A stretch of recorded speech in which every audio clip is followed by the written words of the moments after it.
Hey everybody, welcome to American English Online. I'm Christopher, your American English teacher on YouTube. No último vídeo a gente viu algumas coisas estranhas sobre os Estados Unidos. E a gente focou na comida.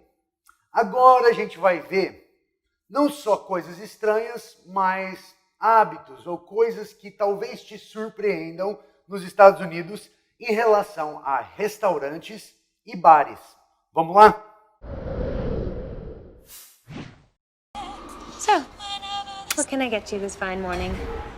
A primeira coisa estranha em relação a restaurantes nos Estados Unidos é que quando você compra um refrigerante, você pode beber à vontade. A gente tem uma palavra para isso, chama bottomless soda. Bottomless. Bottom significa fundo ou a parte de baixo e less é o sufixo que significa sem. Então, bottomless também pode ser usado para bebidas alcoólicas. But the All Ages Piano Lounge has bottomless margaritas. O único termo semelhante que eu sei em português seria open, tipo a open bar. Mas nos Estados Unidos, bottomless drinks normalmente significa que aquele drink que você pediu, você pode tomar à vontade, não tomar qualquer coisa à vontade. Então é um pouquinho diferente de open. Bottomless mimosas, bottomless champagne. And what else was there? Bottomless champagne. Yes. Outra coisa esquisita é que o garçom ou a garçonete vive na mesa dando refil de água. Você não precisa pedir, às vezes você não está nem tomando água direito, eles vêm e pom. So I'll go get you guys some more water and your food should be out in just a few minutes. Thanks so much, pal. We appreciate it. Isso nos leva à terceira coisa, que no Brasil, às vezes você não consegue encontrar um garçom 10 minutos que não está lá sentado. E nos Estados Unidos, o garçom ou a garçonete passam na sua mesa a cada 3, 5 minutos, estão lá, né? No Brasil, você fala, nossa, me deixa em paz. Leave me alone, leave me alone! Outra coisa que vocês podem estranhar lá é que quando o garçom percebe que está terminando a sua refeição, ele já está com a conta, ele traz a conta na mesa para você. Ele não está te expulsando, não é assim, cafezinho, já vai, sabe? Não é esse lance. É que lá tem uma rotatividade maior. E, na verdade, o garçom faz isso para sua conveniência. É mais prático e é mais eficiente. Ele, no momento que ele tem aberto, sem uma responsabilidade, ele já tira a sua conta. Aí ele está com ela pronta. Você não vai ter que esperar. E se você quiser uma sobremesa, alguma coisa, simplesmente adiciona na conta, traz a conta nova e põe na mesa enquanto você está tomando o seu sorvete ou comendo sua sobremesa. Então, é uma coisa bem comum lá. E o garçom até fala, I can take care of that when you're ready. Hey, Mr. Pritchett, I'll take this when you're ready. Thank you, Maria. E isso acontece muito porque nos Estados Unidos, a gente não tem tanto o hábito de acampar no restaurante, sabe? No Brasil, você vai no restaurante com os amigos, demora para pedir, fica conversando, depois demora para comer, depois demora para decidir se quer uma sobremesa ou não, você fica 2 horas e meia no restaurante. Estados Unidos é um pouco diferente. Leaving so soon. As far as I'm concerned, sugar, it can't be soon enough. E na hora de pagar, uma coisa que ainda acontece bastante, apesar de que está mudando, é que com o cartão de crédito você confere a conta, põe o cartão de crédito no livrinho lá e devolve para o garçom. O garçom leva o cartão lá na máquina registradora ou passa o cartão lá na máquina dele e traz o recibo de volta para você dar gorjeta e assinar. Hoje está mudando, estão usando mais maquininhas na mesa, mas ainda existe muito isso. E eu acho que é uma questão de confiança, não só no restaurante, né, de não clonar o seu cartão, mas também na segurança, que a pessoa que fizer isso vai ser apreendida, entendeu? Agora, entre essas coisas estranhas que acontecem em restaurantes e bares nos Estados Unidos, eu vou dar uma pequena pausa. Eu quero falar de um assunto que talvez até mereça seu próprio vídeo. Mas eu vou conversar com você um pouquinho sobre gorjeta. Muitas pessoas ficam confusas, não sabem quando dar gorjeta e nem quanto devem dar de gorjeta. Come on, throw in a buck. I don't tip. You don't tip? No, I don't believe in it. Bom, gorjeta faz parte da experiência nos Estados Unidos. A gente tem até o verbo gorjetar, to tip. So tipping is very common. But when should you tip? Sem falar muito de cada um desses lugares, eu só vou te falar as situações que são comuns você dar gorjeta. Em hotéis, é comum você dar gorjeta para o cara que carrega as suas malas e é normal você dar $1 por mala.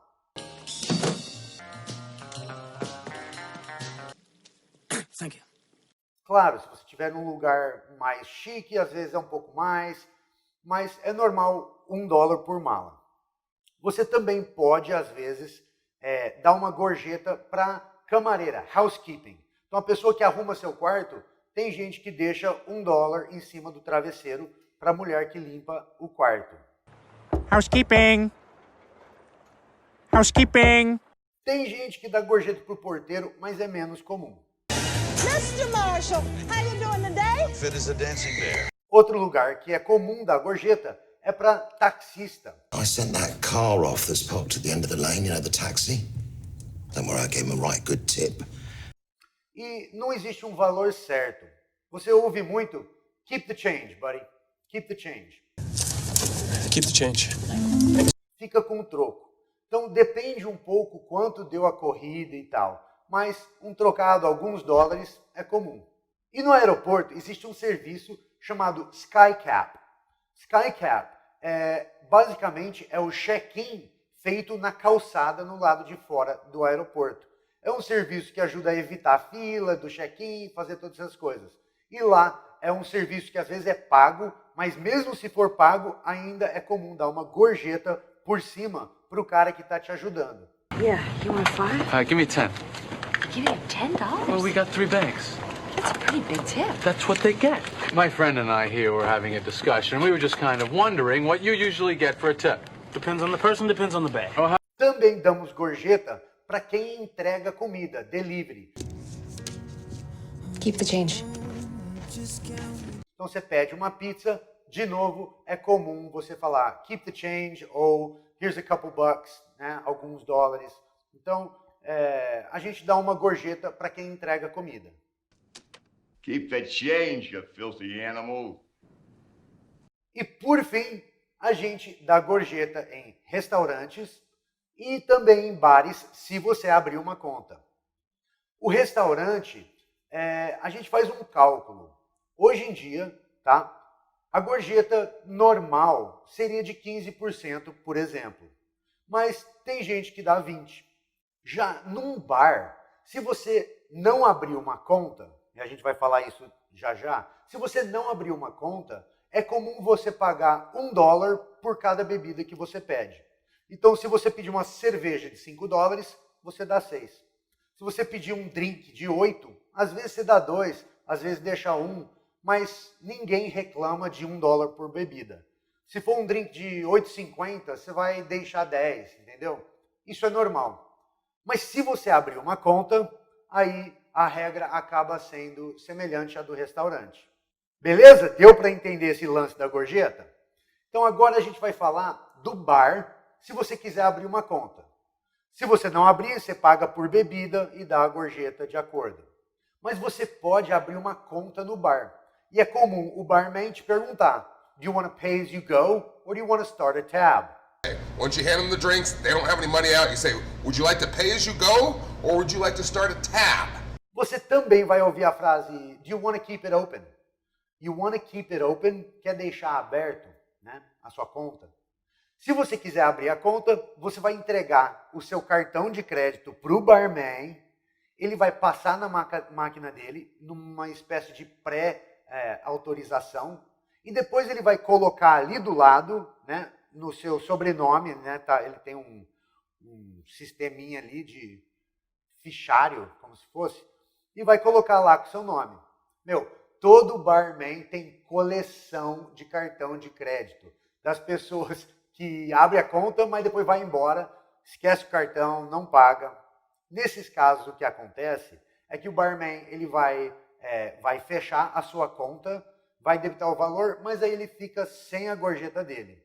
Então, se você fizer isso, esquecer o seu cartão no bar, quando você for buscar o seu cartão, dá uma gorjeta pro cara, porque é ilegal ele colocar uma gorjeta para ele mesmo e fechar, entendeu?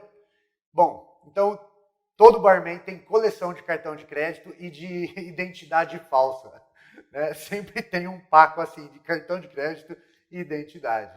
E por último, para fechar com chave de ouro, a gente tem uma expressão nos Estados Unidos chamada last call. Last call significa última chamada e pode ser usado em várias situações.